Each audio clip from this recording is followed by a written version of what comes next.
Hello, this is Smookins, and I want to give a little time to kind of give a review and overview of some of my thoughts on Visions of Mana.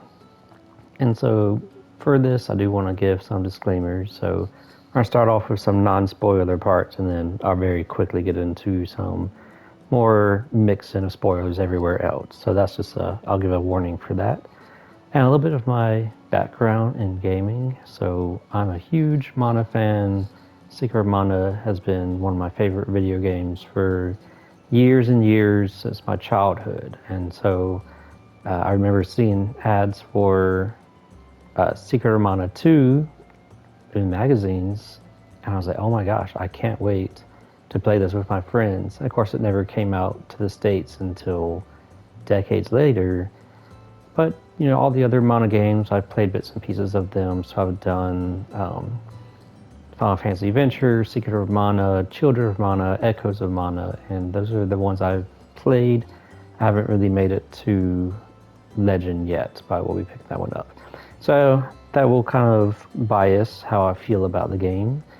And then also, I don't do a ton of action RPGs, so when I'm talking about how much I enjoy the gameplay and what you do in the game, a big part of it will be that I haven't been doing a whole lot of other heavy action RPGs. So some of the people who are more experienced will be jumping into the combat and being like, "This is kind of basic." But for me, it's good. I like it.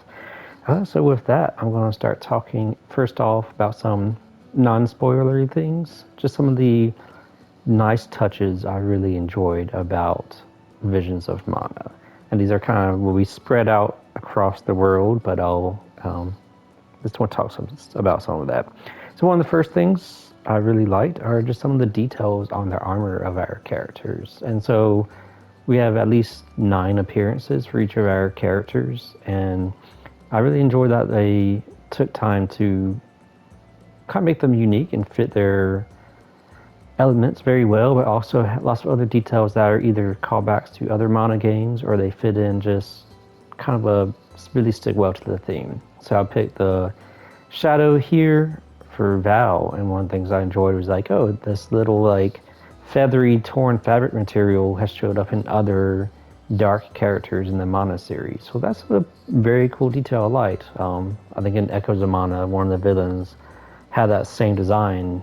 And then like with characters like Karina, she's got a very lots of her appearances really fit well for kind of like a priestly, kind of like holy role, whether it's being like a monk or like a shrine priest. Like her different outfits really fit well for that. I'll talk more about Morley later on, but this is my favorite outfit of his. I enjoyed the kind of brigand style for Palomina. And even like for characters like Jule, like one of the things I really enjoyed is that like he really fits very well for all of his plant theme things. So here I have the water elemental outfit, and they even add small details like, oh look, there's a little water drop coming off of his armor, whether it's morning dew or something like that. But if I were to pick another vessel armor, I was like, oh, this one's wind based, and like look what we got here. We have a very nice wind based sea distribution on his head. And so, like, all these kind of small things with the armors, I've enjoyed every single design that they have for the characters. They fit very well like that. Some other small parts I enjoy about the game is that they like add in all the other kind of nature details. So there's like a bunch of like flowers and stuff that you don't pick them up. They're just there for appearance, but there's like a variety of plant life in our areas. And we might see it on here or not, but there's also lots of little small animals that if you're not paying attention to them, you probably won't even see them. But like the birds, squirrels, and deer and stuff, they'll be running around in nature, and it's just nice little touches that we don't always think about in the games that we play. Another thing I really enjoyed about the game, and now I'm going to start exploring some other sections, is that they really kind of added in some performance arts in the world. So like Jule is a music player. We also have an area that is talked about in the game, so it's not really a spoiler, but there is a playhouse in the game. And so like, oh, there's like performance arts in the game. And I've always appreciated that in video games where they incorporate kind of other types of art and media that are kind of built in. So like here's a section of the game where, you know, you are performing a play. It's not as involved as in Final Fantasy VI, but it is something that it's nice to see, like, oh, there's actual performers, you see them practicing, and your characters play minor roles in it. Another thing I kind of enjoyed about the game is that they also brought back some of the seeds from the Mana games. And what I mean by that is, like in Secret of Mana, the seeds were like the crystals of the game. They were the special things that the protagonists and villains both all wanted. And even though in this game, the seeds are there to kind of give you stat bonuses and abilities, and it's mostly just for flavor, but I enjoy seeing, like, this is Mana, it's all about nature, as compared to Final Fantasy, which is more about magic and crystals. I'd like to see more of those nature elements incorporated. Like in Trials of Mana, they had stones. I was like, stones aren't very nature-y in terms of what we think about. So that was a thing I enjoyed seeing brought back into Visions of Mana. Another part I really enjoy is Ramco. I like that we have one of the sacred beasts that sticks around us and is also involved in combat. So, like the way that Ramco is incorporated, like she does lots of attacks on enemies, she pops up, and she has pretty good interactions with the characters, both even in cutscenes, even as just like a noise that Ramco makes. I like that it's useful for combat and also for, as you saw, transportation. And speaking of Karina, as someone who's from the American South, I did enjoy Karina's accent. Some people will find it annoying and be like, why does this kind of, you know, Asian-inspired shrine priestess character have this kind of backwards accent, which for me it's not backwards, it's how I speak. But I'm like, hey, I enjoyed that they did something different with some of the voices, and it calls me back to some of my home. Then also, one of the things I also enjoyed is they brought like flashbacks and other kind of time travel-y scenes that help us to get to know some of the like minor characters in the game a little bit better, and that includes some of the soul guards and alms from previous generations. So that was something that, you know, I always enjoy video games that have some type of time travel components, whether it's a story beat or if it's a just for gameplay purposes. And it's, a lot of times it's small stuff. So I think back to games, multiple Zelda games that it might be one dungeon that has time travel in it, but they kind of do a really good job of making it a cool aspect. And I might travel to that part later on in the game. Also like that they had lots of the voice lines for the spells. So most characters just say the element's name, like Salabando or Undine. But they also say stuff like inflation. I haven't tried getting everybody to say all the different lines, especially with the seeds, but I would enjoy it that they at least made it so they speak those things. I'm also like when you switch characters and they say, my turn. That's more of a joke for myself, going back to Final Fantasy Remake, when you switch over to like Cloud or Tifa, they'd be like, my turn. Now it's my turn. So that's something I always find a little bit fun, even if it's kind of annoying, but at least the first 100 times, I still enjoy it. I also like Jule's character. So Jule's got a bunch of voice clips that I kind of sometimes laugh out loud to and get a good chuckle out of them. Like, oh, I may look like a butterfly, but I sting like a bee. Not the greatest jokes, but I still sometimes just laugh halfway because it's a little child-looking 500-year-old character who's saying these things. I also enjoy that the characters have chats while they're traveling, especially in between some story points. And they can be missed if you just like teleport around too much, but if you walk around to lots of new places, I enjoy the little bit of extra characterization that these characters have. So that's just a little bit of the summary of a lot of the little nice touches I enjoyed about the game. I'll talk some more about some other parts incorporated within, but this was the generally non-spoilery part of my review, and so from here on out, I'm just going to be bringing up pure spoilers. So I'll start off with the gameplay part of the game, and so I'll say overall, there's nothing like too complicated or too difficult about the combat of the game and such. But one of the things I really enjoyed is that they incorporated a lot of the elements of the games. So you have your 8 elements, but they get used in lots of different ways beyond just like use fire against water. But they also kind of changed the gameplay arena.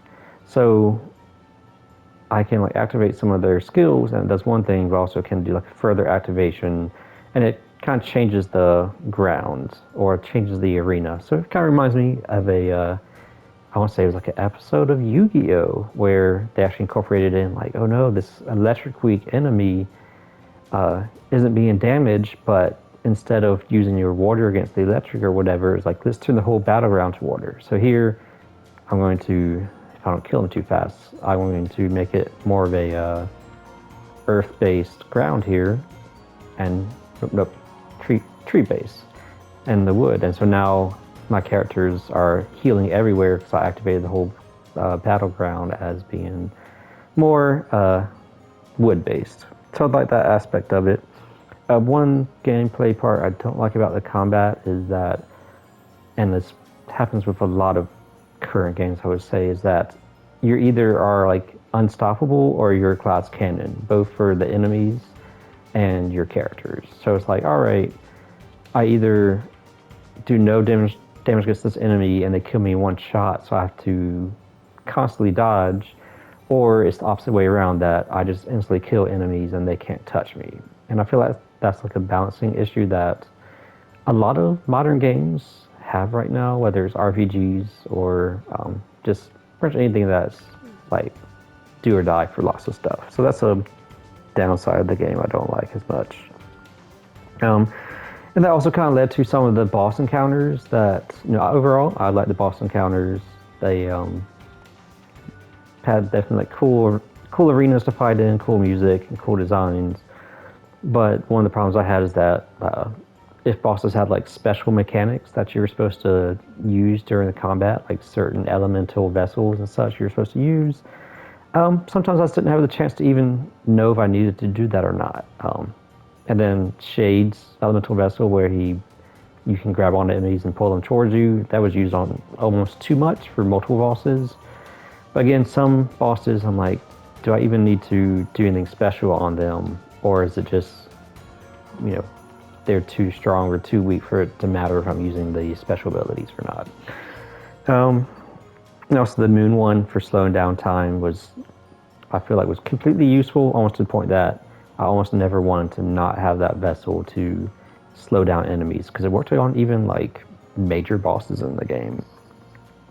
And I'll say some of the Benevodons you encounter in the game are like extremely awesome. Like I enjoyed their designs a lot, and lots of them had just had very kind of creative ways of being used in the game. But like some of the Benevodons were also like mini bosses. So like the very first one you fight, you're fighting on a boat in a sandy sea, and you're using cannons, and the boss is ginormous and he's flying off in the distance. But some of the Benevodons are like, oh, this is a walking alligator, and his trick is he goes underwater and comes back up. Like that one wasn't very creative and almost felt like a mini boss. But also, this was one of the bosses that I might have just killed almost too quickly. And another thing to enjoy about the combat for the gameplay is that there's like more spells than I even went through for the game. So like I like that they have both spells that are like you really like to stick to and use a lot, and then you also have spells that are like, I might never use this because it's not that great of a spell, but I always enjoy it when video games add in the things that aren't super great, but they're still there to kind of help make your other spells and items look and feel better. And so I like that they kept both like the very classic like fireball spells, but then you also have your ninja ones and your elemental weapons and your traps and things like that. So I like that there's just more than what I even could try. It's one thing I haven't done yet is do too much New Game Plus work. And so at some point I would like to kind of play around because some of the classes I think could really be really fun. And you have a good bit of customization with making your characters switch to whatever you need them to be. So if I need to make my spellcaster a melee damage person, there's lots of options to how to play around with that, especially in the New Game Plus section of the game. And even like maybe some hybrid classes.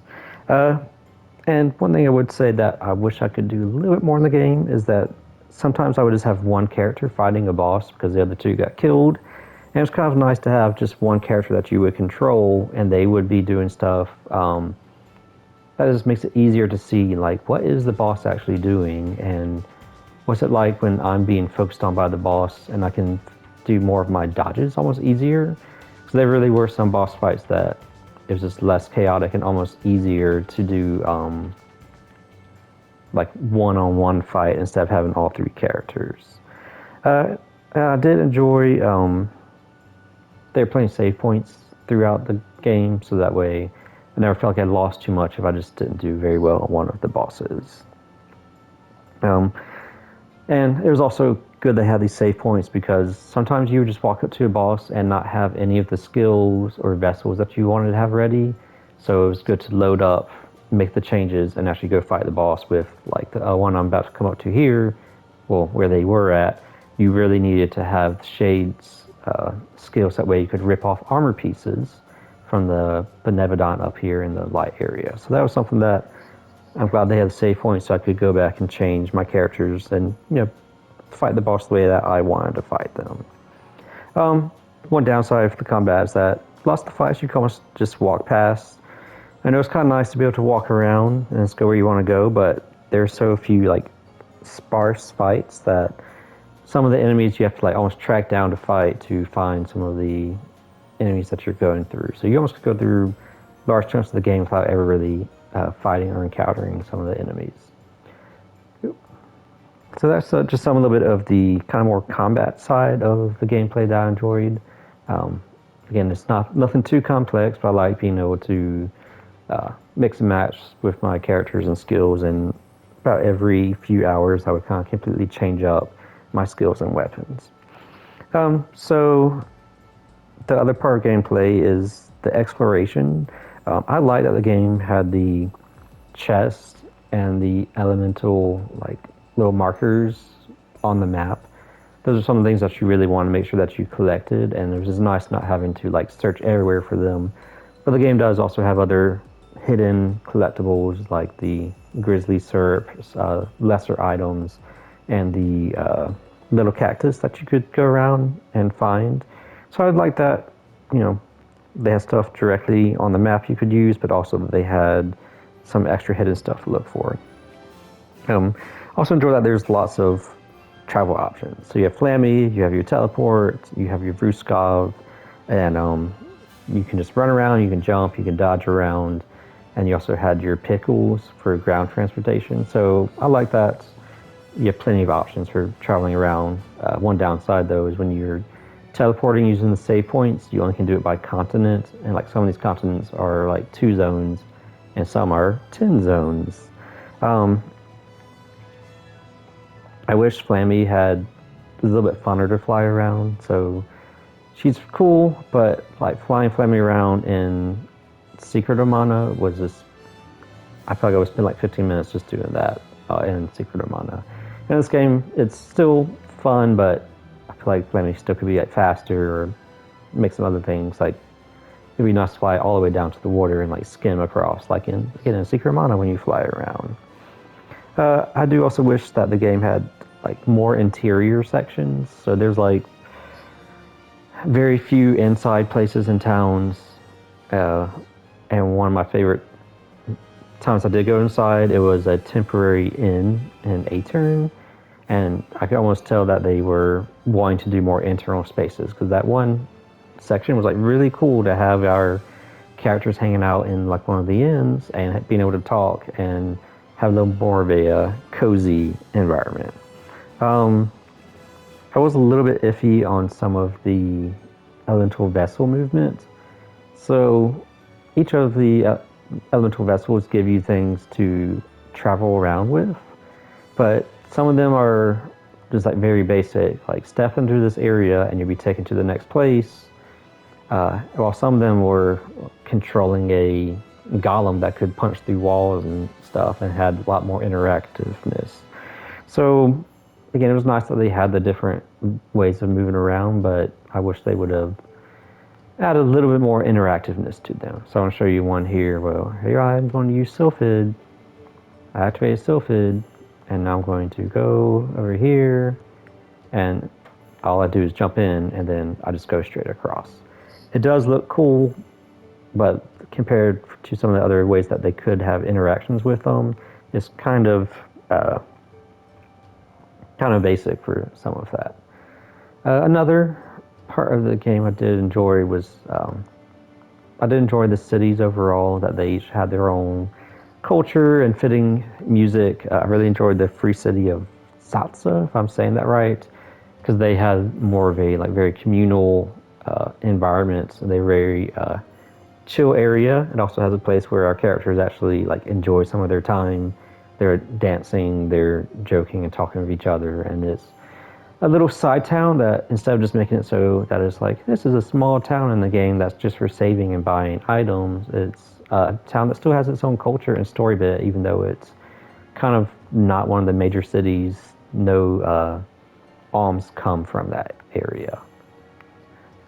Yeah, some other things that I enjoy about the gameplay. I did like the post game. I feel like it was just the right length for after beating the final boss, having the two super bosses to fight. One of them story based, one of them just having the Black Rabbite. I like that they added in a pretty good challenge for the game. It was not as impressed with having to refight some of the like 4 mini bosses, but they were still fine. I also like that they actually had like a pretty good kind of basic story part that kind of tied up a few more of the story bits with some of the characters that kind of fell by the wayside, mostly the villain and the prince at the time. I do kind of wish and one, I guess, part about the post game I didn't like was that it was kind of weird having some of the progression tied to the Grizzly Serp and to Nicolo's coins. So like to unlock your last 2 spots of your vessels, like, oh, these last 2 ones here don't come until the post game. And if you spent your points too early, you won't be able to really take advantage of the customizable classes with it. And so I kind of wish there was a little bit more built-in story bit that you got these instead of like, hey, do you have enough coins to buy your last level upgrades for your characters? I would definitely say the side quest system I wish was smarter. Having to constantly come back to some of the zones and for it to like unlock based on other side quests and story bits. It made it so that you had to like return to the same sections and towns over and over. I was the player who like after every major story bit or chapter, I would return almost everywhere and make sure like I want to do my side quests as they unlock, which took a lot more time. I do enjoy returning to places though, just it was almost too much. I also didn't like that you had to wait very late in the game to unlock all of your skills and some of your extra things in there.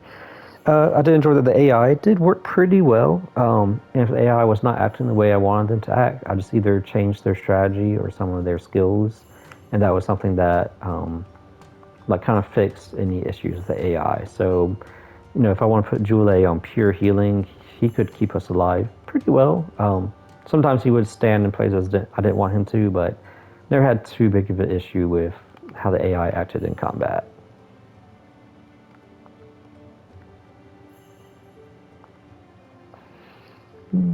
I did think some things were kind of funny, like in the beginning of the game, they tell you like you can knock back projectiles, I did it once when they told me to do it, and I did it once again by accident, and I was like, I wish I knew which projectiles actually could be knocked back, and if all characters can even do them or not.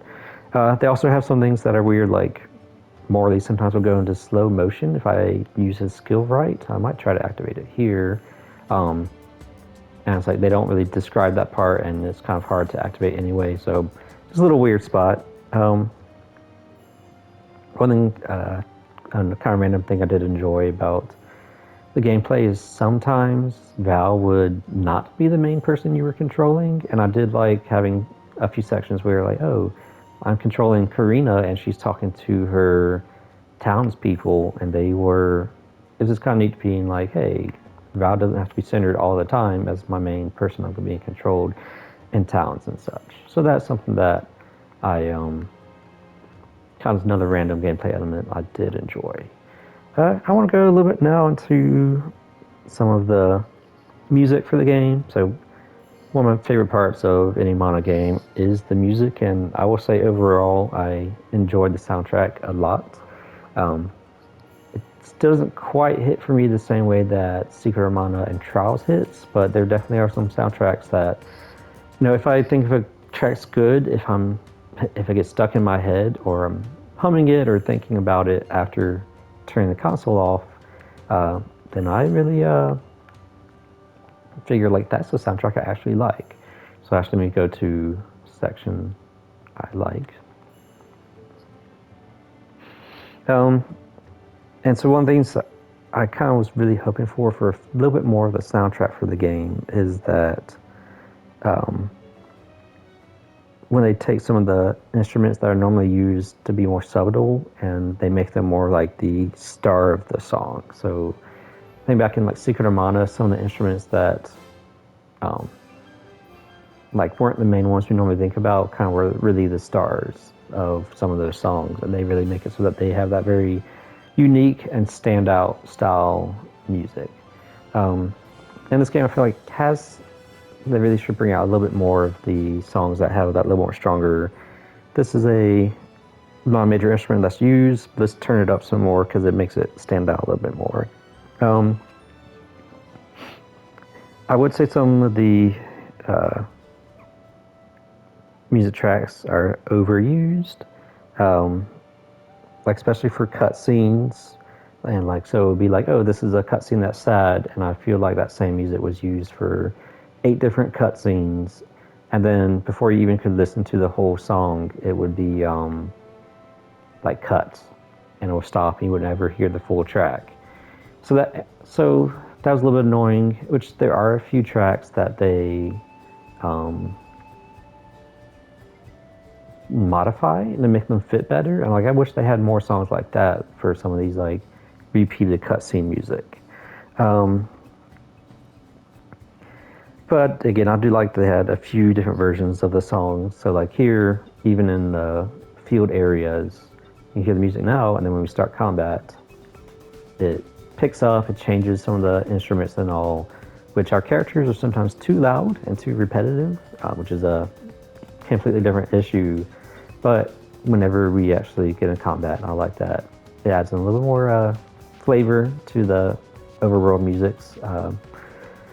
And again, I wish more places had more unique music. Like I feel like there's several of the kind of grassy nature tracks that get reused for zones, which, I wouldn't mind having at least a few extra or different or unique tracks or different versions for some of the zones that repeat the music. I picked this zone, the Isle of Ulil, because I like that this part when you're more in the open, more in the sunny part. It's, flutes, very kind of happy and joyous, but when we get over to the farther into it, I'm just going to go ahead and teleport for quickness. It slows down, gets more peaceful, and, it makes you a little bit more reflective of the zone that we're in. So overall, I really enjoyed the soundtrack. I really enjoyed the callback to pieces of other Mana games, especially the songs that first appeared on Echoes of Mana. I also really like the new Splash Top version, which is like that Splash Drop song has no reason being that good. It's almost the best track of the game, almost the longest track of the game, and it's for Bruce Cobb's swimming around. I do miss the game over music. Instead, the one that's played on here is just like a blaring horn instead of having the kind of sad piano one that was in the Secret of Mana and Trials. And then also I would say that some of the songs really made me think of like Chrono Trigger and Legend of Zelda songs. So it's kind of neat that they, well, at least they make me think about those songs. And so I always enjoy those soundtracks. Yeah, so that's just some of my thoughts on the music. Overall, I really enjoy it, but I do feel like there definitely were some misses on some of the tracks. Yeah, so I'm pretty happy with those. And so a big part for the Mana games for me are the themes and the feelings that they give. So, of course, we have like nature, we have loss, we have pretty much what I want to call worlds that I would want to live in. And I feel like the Mana series is really great about creating that environment for the worlds. I did want more time with Hina in the game. So Val and Hina are childhood friends. They've been together forever. And I know us as players, we don't quite get to spend all that time with them. But I do wish that before Hina was taken away in the story, that we had like maybe an hour more of gameplay where Hina was still with the characters. So that way we could have a little bit more of that sense of loss whenever she gets turned into a core stone and then doesn't really pop back up again until later on. I think it would have hit that kind of sadness and that feeling of loss a little bit better. But I do get that, you know, if they had spent too much time, we wouldn't feel the loss as much because we got lots of time with the character. But it was such little time that I'm like, I don't feel quite as sad about this as I think they were trying to go for. And also be cool to have a little more like non-combat interactions with some of the characters, which there are. I like that whenever we fight Darbanevdon fights for our characters, I guess home team areas, that they make it so that like we get to talk to more of the villagers, get some more background information about the characters. But I wish there was also some other like non-combat ways we could interact with characters, whether it's maybe a type of way they could explore around or some type of mini game that kind of really fits for the characters and the really the homes that they come from.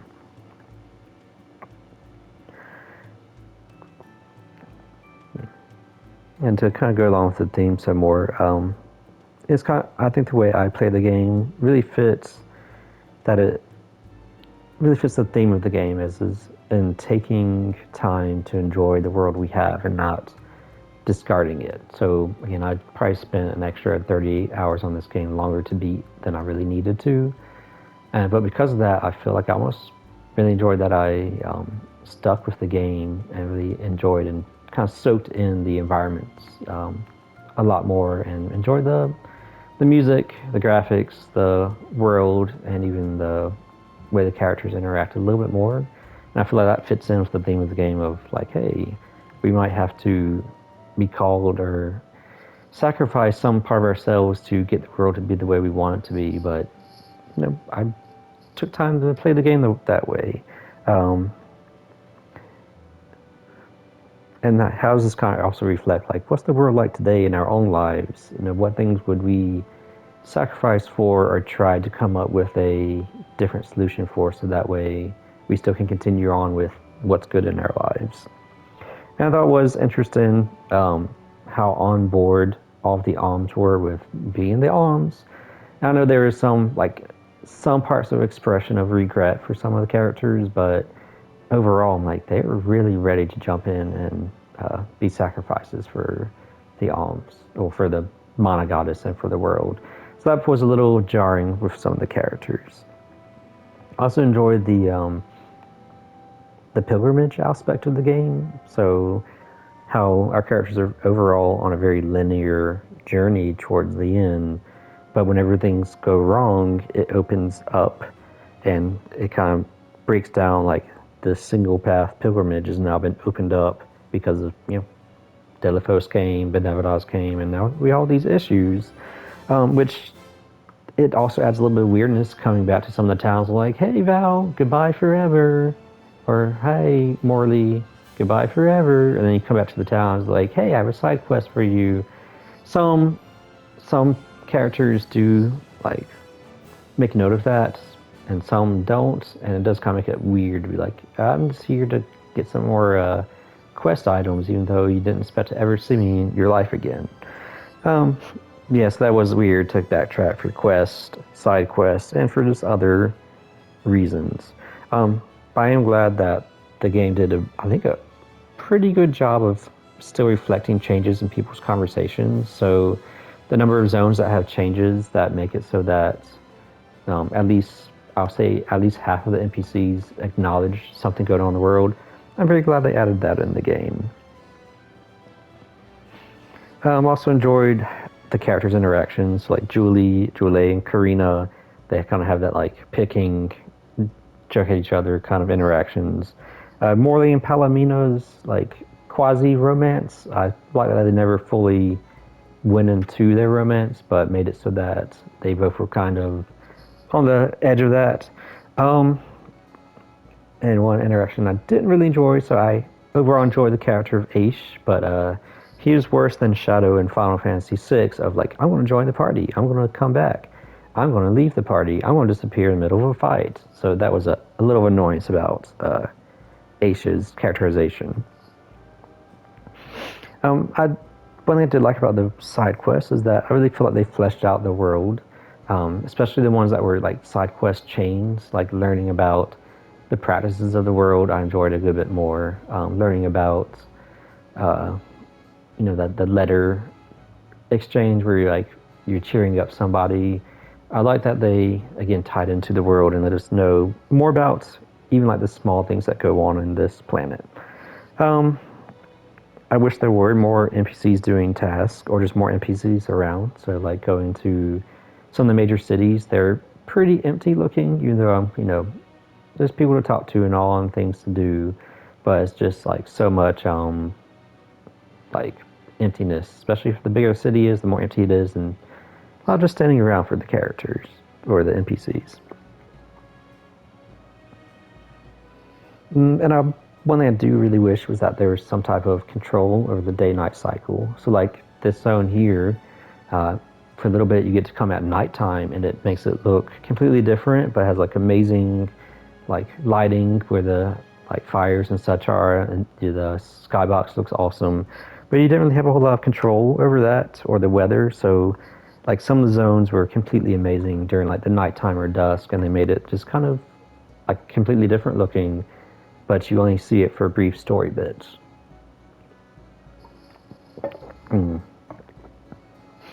And again, for how I played the game, I spent a lot of time with it. There's some pretty big gaps between the time between when I started and when I beat it, but to see some of the other NPCs and like story bits to come back later on, I really enjoyed it. But I'm kind of wondering for people who like went through the game really fast, would they enjoy that as much? Like when they see Mealpa come back, like, oh, he's like one of the first side characters you meet. I was like, well, it took me like 40 hours between my first and last meeting with him. Like, if you went through the game fast, it's like, oh, it's been 5 hours.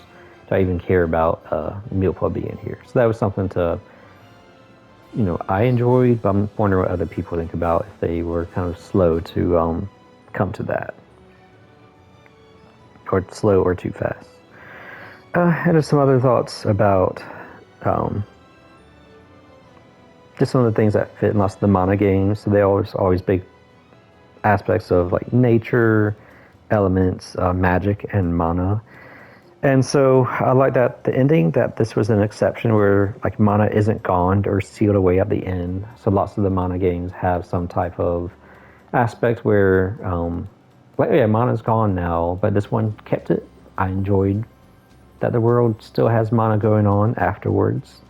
And I feel that there was a good closure in also in combination with like the rest of the ending. So like I know it's very open-ended with what did he exactly wish for at the end, but I felt very good of the closure of the game at the end with whatever he decided to do.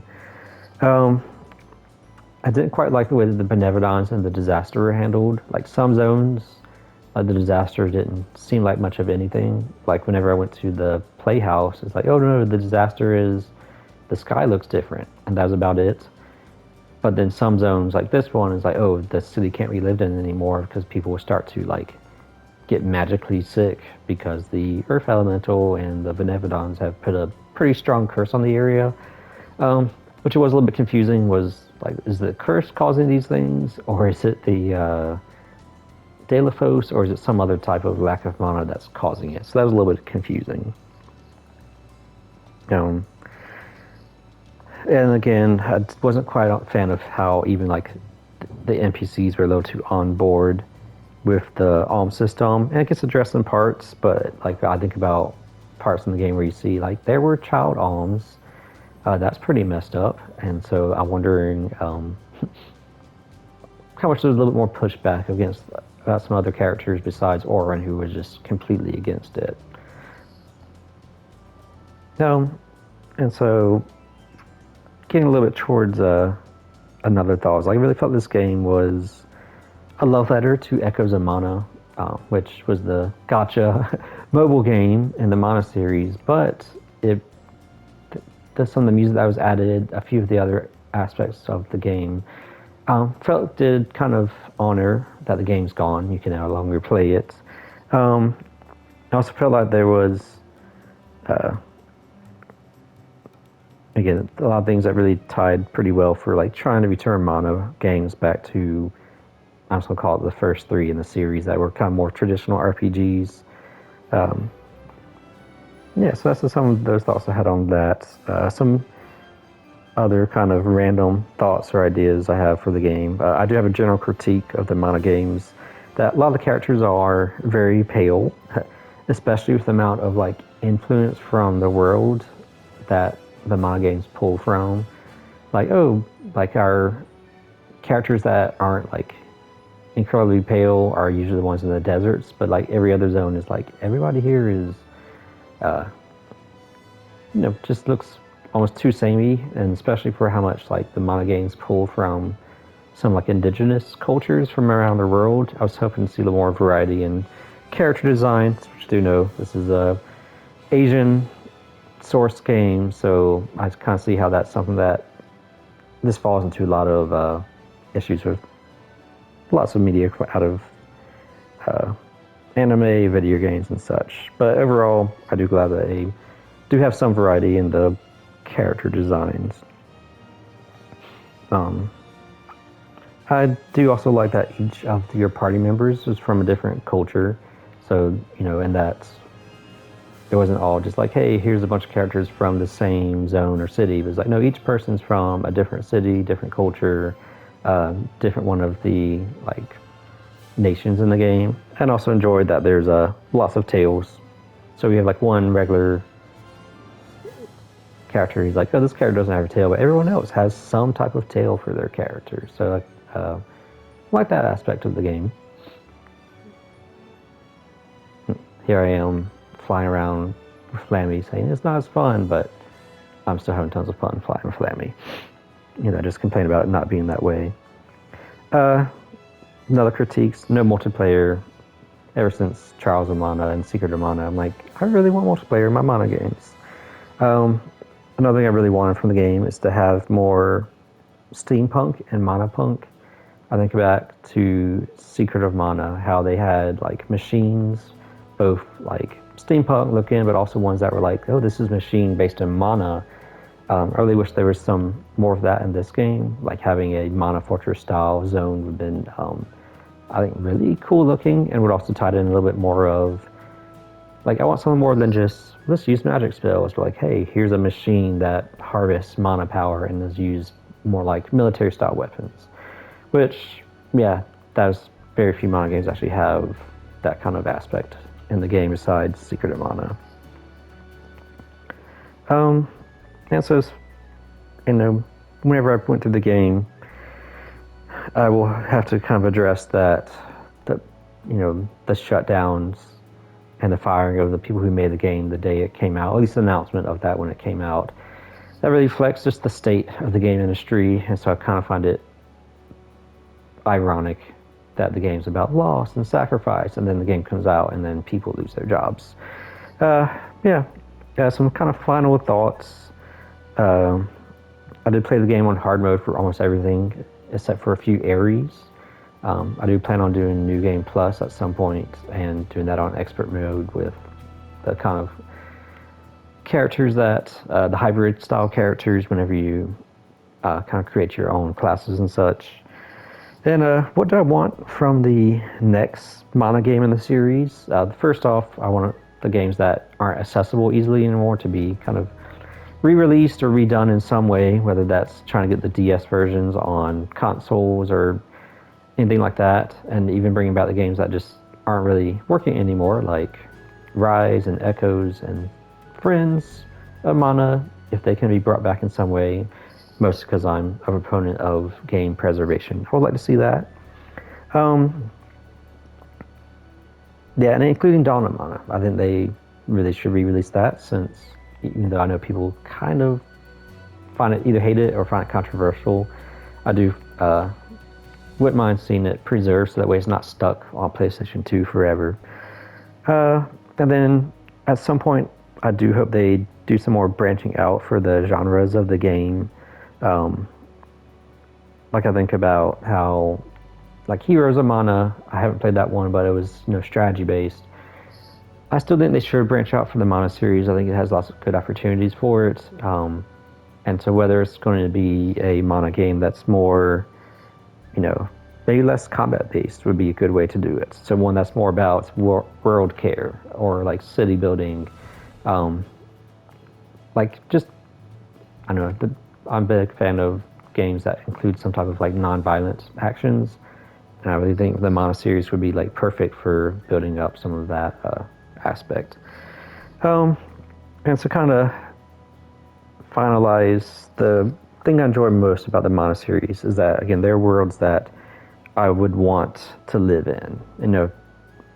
Not too many games have that. So despite, the disasters that happen in the game, I would love to spend days and weeks and years in some of the Mana worlds, whether it's the Secret of Mana 1, Visions of Mana Trials. Something about the feelings that these give are games that I really enjoy. That also includes games like a lot of the Zelda series, like Breath of the Wild, Minecraft, and then the one that really came that I think about a lot, that when I was playing this, and Morley helped out with this, is the game called Dust, an Elysian Tale. It's an indie game, and then the main character in that has a little hat with a little broken part right here, like Morley, who's also a furry person who uses a sword in combat. That's one of the games that, like, I love that game. I love the world it made. I love the music and soundtrack that was in Dust and Elysian Tale.